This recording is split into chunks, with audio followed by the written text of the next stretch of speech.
बारिश ने भी आतंक मचा रखा है यार। मौसम बदल चुका है, कुछ बहुत अजीबोगरीब चीज़ें हो रही हैं। और जैसा भी जिन लोगों को नहीं मालूम है उनको पता होगा कि मैंने पहले भी अपने ब्लॉग में बताया है कि यार मेरे को जब ऐसा मौसम होता है ना कुछ, तो बॉडी भी मेरी अलग हो जाती है, थोड़ा सा लेजीनेस वगैरह हो जाती है। खैर जो भी है, आई गेस इसको सही तरीके से अगर मैं रखूँ तो मैं शायद ये रख पाऊँगा कि जब तक आसमान में सूरज होता है तो मेरी बॉडी फुल एनर्जी में रहती है, और जैसे ही सूरज नहीं दिखता या होता है तो मेरी बॉडी थोड़ा सा स्लो डाउन में चली जाती है। इट डज़ नॉट मीन कि एकदम डीएक्टिव हो जाती है, लेकिन थोड़ा सा वो लेवल डाउन हो जाता है, माइल्ड हो जाता है। फ़िलहाल कल का ब्लॉग देखा होगा आप लोगों ने, मज़ा आया होगा, नहीं मज़ा आया होगा। बाकी कल की बात ज़्यादा करेंगे नहीं, हम आज की बात करेंगे। आज एक बड़ा ही इम्पॉर्टेंट और बहुत ही अजीबोगरीब टॉपिक है। वो टॉपिक क्या है, मैं सोच रहा था तो मतलब मैं जनरली कंपैरिजन करता नहीं हूँ, लेकिन आज मेरे को लगा कि एक just to have a conversation कि जैसे कुछ लोग होते हैं जो बहुत कुछ करना चाहते हैं और कुछ लोग होते हैं जो कुछ नहीं करना चाहते। मैं जिसमें आता हूँ, मैं किसी के लिए कुछ नहीं करना चाहता। मतलब मैं बहुत ही वो हूँ, मैं इसलिए नहीं करना चाहता कि मेरा नाम हो, या मतलब जैसा होता है ना कि कुछ लोग होते हैं नेम या फेम या इन सब चीज़ों के लिए करने चाहते हैं। मेरा है सेटिस्फैक्शन एज इन, अब आप इसे सेल्फिशनेस कह दोगे या कुछ भी कह दोगे, लेकिन वो चलेगा, मेरे को फ़र्क भी नहीं पड़ता। मेरा ये मानना है कि इनर सेटिस्फैक्शन बहुत ज़्यादा ज़रूरी है रादर देन आउटर सेटिस्फैक्शन।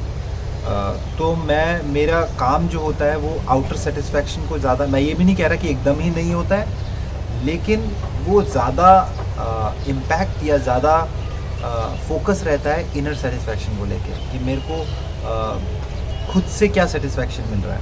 आज एक और बहुत ही इम्पॉर्टेंट चीज़ के बारे में हम बात करेंगे, जो आज मैंने इंस्टाग्राम में लियोनार्डो डिकैप्रियो का पोस्ट देखा। So I really want to share with you guys कि मुझे लगा कि ये बहुत ज़्यादा इम्पॉर्टेंट है। ये वैसे तो आई एम श्योर उनके थ्रू काफ़ी लोगों तक पहुंचा है, लेकिन मैं इसे शेयर करना चाहता हूँ बस आप लोगों के साथ। तो ये वीडियो देखो पहले आप, फिर हम बात करते हैं आपसे। Señores presidentes de los 9 países de la Amazonía, a todos los líderes mundiales que comparten la responsabilidad de saqueo de nuestra selva.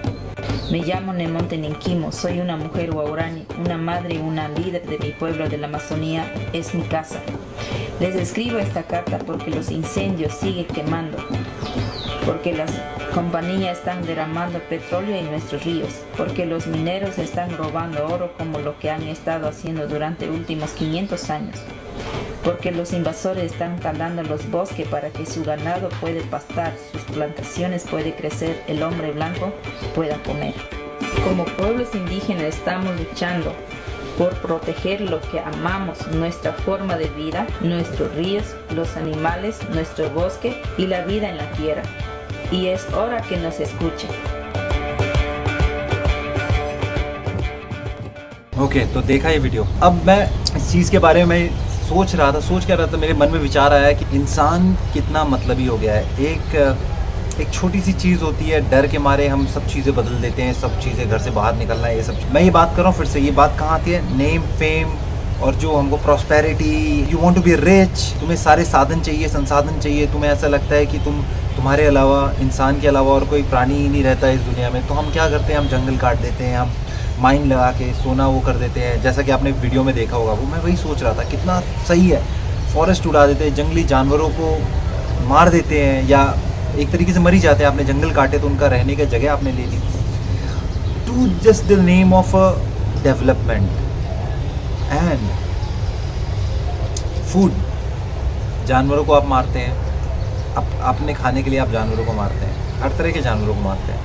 अब ऑब्वियसली कहीं पे कुछ जानवरों को मारा जाता है, कहीं पे बोलेंगे कि भाई हम तो चिकन को मारते हैं, मटन खाते हैं, बीफ खाते हैं, वो तो नॉर्मल है, खा सकते हैं। तो फिर वही जब चाइनीज़ अगर कुत्ता बिल्ली या सांप या ऐसी चीज़ें खाते हैं, तो फिर उनके अगेंस्ट हम कैसे एक सेपरेट वो थॉट रख सकते हैं। तो टेक्निकली क्या है, कोई भी चीज़ आप अपने पर्सनल यूज़ के लिए अगर आप सामने वाले को इफेक्ट कर रहे हो ड्यू टू योर एक्शन, या कोई और आपकी वजह से कर रहा है, तो that is wrong I guess.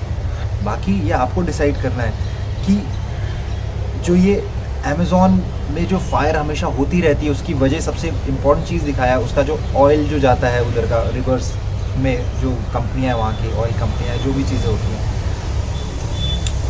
तो वो पर्पसली वो चीज़ें ऐसी हो रही हैं कि अगेंस्ट द नेचर चीज़ें हो रही हैं, और एक चिंगारी जब उठती है तो सबका सब ख़त्म कर देती है।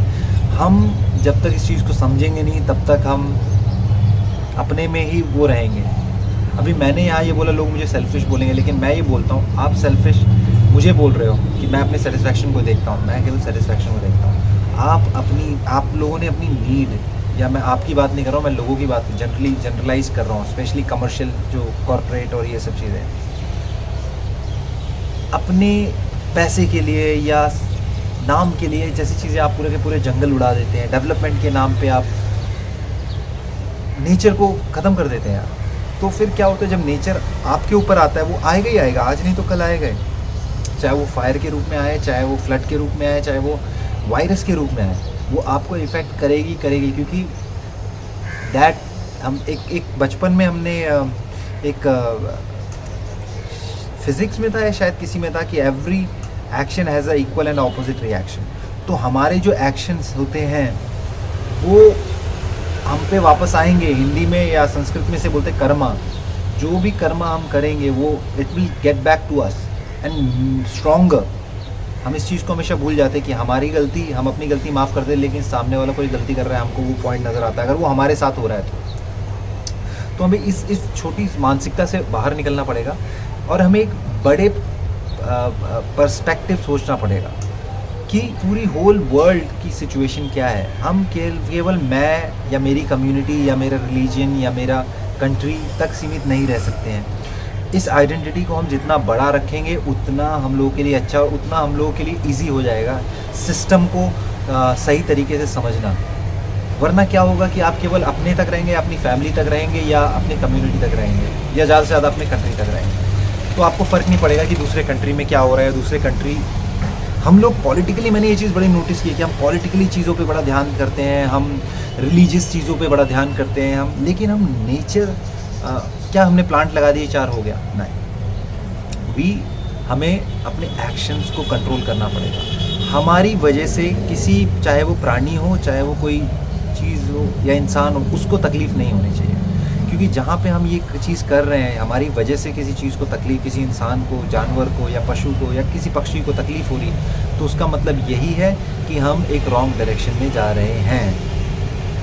उस चीज़ को आप अपने ऊपर लेके देखिए कि अगर यही चीज़ आपके साथ हो तो आपको कैसा रहेगा। तो just because we have money और हम अफोर्ड कर सकते हैं, तो इसका मतलब ये नहीं होता कि आप कुछ भी कर सकते हैं। क्योंकि मनी, पैसा जो है ना, ये केवल एक परसेप्शन बनाया गया है। Money can not be everything. Remember this thing always my friends. पैसा केवल एक करेंसी है। Eight the and it's you, और तुम क्या हो ये पहचानना पड़ेगा। और पहचानोगे कैसे? जब आप उससे कनेक्ट करेंगे जिससे आप आए हैं। किससे आए हैं? नेचर से आए हैं, और एंड में नेचर में जाएंगे। जब डेथ होगी आपकी, या तो आपको जला दिया जाएगा या तो आपको ज़मीन में गाड़ दिया जाएगा। So at the end nature के पास ही आप चले जाओगे।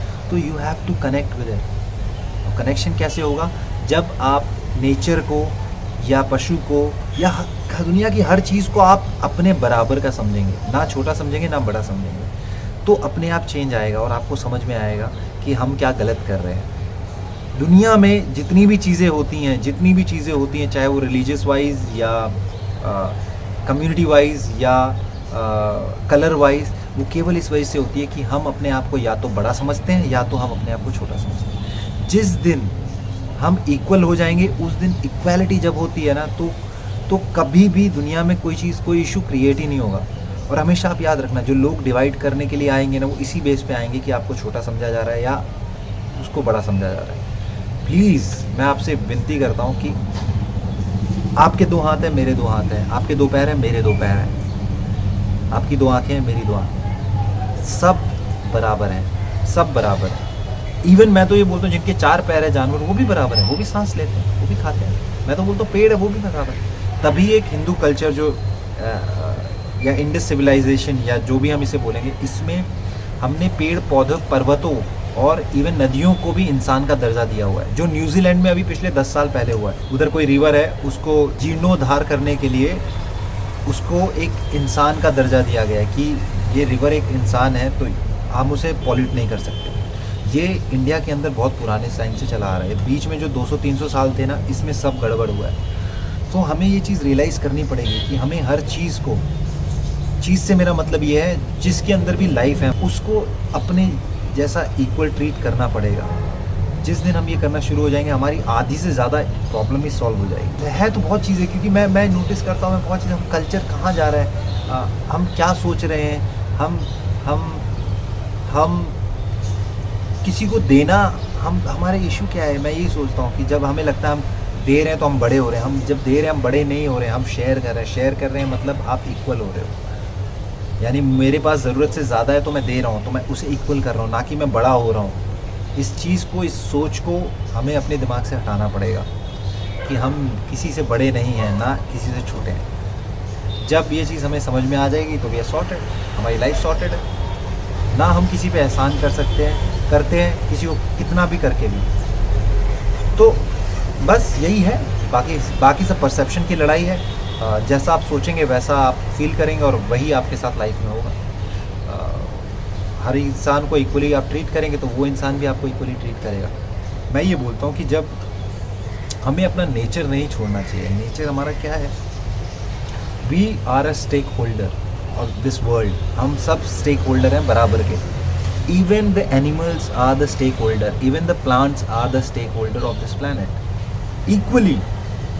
जो भी जीव जिसके अंदर जान है, जैसे प्लांट के अंदर हम जान इसलिए बोलते हैं क्योंकि वो ग्रो होता है, वो बढ़ता है। जैसे इंसान बचपन से बड़ा होता है वैसे एक प्लांट भी बड़ा होता है और फिर सूख जाता है, डेड हो जाता है। तो इसीलिए, और सेम जानवर, तो जिसके अंदर भी जान है वो सब इक्वली स्टेक होल्डर हैं इस अर्थ के। ये अर्थ समझ लो एक कंपनी, और सबकी अपनी एक अहमियत है और हमको उस अहमियत की रिस्पेक्ट करनी पड़ेगी। आज नहीं तो कल हमें ये बात समझनी पड़ेगी। जिस दिन हम समझ जाएंगे उस दिन लाइफ की सिचुएशन बदल जाएगी और किसी को दया और किसी को वो करने की ज़रूरत ही नहीं पड़ेगी, क्योंकि सब ऑब्वियस हो जाएगा। जब आप हर किसी इंसान को जैसा वो है उसकी रिस्पेक्ट करेंगे तो रंग भेद और ऊंच नीच या छुआछूत कोई मतलब ही नहीं रह जाएगा। समझ लो, ये सब पॉलिटिकली चीज़ें हैं जो क्रिएट कर दी गई हैं। जैसा इंसान के पास पैसा आया उसने एक सर्टेन चीज़ें क्रिएट कर दी। इमेजिन, मैं एक बात करता हूँ, जब दुनिया शुरू हुई होगी तो कोई ये जात वात रही होगी? नहीं ना। ये सब इंसान की क्रिएट की हुई चीज़ें, तो हमें ये समझना पड़ेगा, इट्स नॉट गॉड गिवन। सो बाकी यही है यार। तो मेरे को लगा कि इस चीज़ को शेयर करें और आज एक बातचीत करें आपके साथ।